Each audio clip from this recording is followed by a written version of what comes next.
बातमी आहे लाडकी बहीण योजनेसंदर्भातली बातमी मोठी आहे।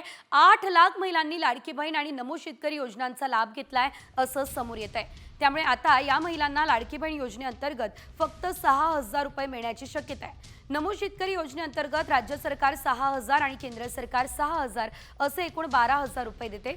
लाडकी बहीण योजनेच्या नियमानुसार महिलांना शासकीय योजनांमधून वर्षाकाठी 18000 रुपयांपेक्षा अधिकचा पैसा दिला जाणार नाही।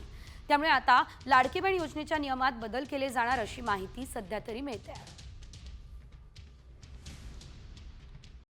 कॉमस्कोर नुसार आता isakal.com आहे देशातील नंबर 1 ची मराठी न्यूज वेबसाईट।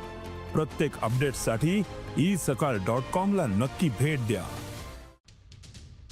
8 लाख बहिणींनी 2 योजनांचा लाभ घेतलेला आहे।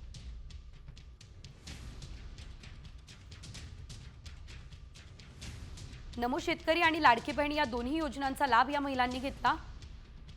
त्या बहिणींना वर्षाकाठी 6000 रुपये आता मिळणार असल्याचं कळतंय। लाडकी बहीण योजनेच्या नियमांमध्ये त्यामुळे बदल होणार का हे देखील बघणं आता महत्त्वाचं असेल। नमो शेतकरी योजनेमध्ये 12000 रुपये मिळतात।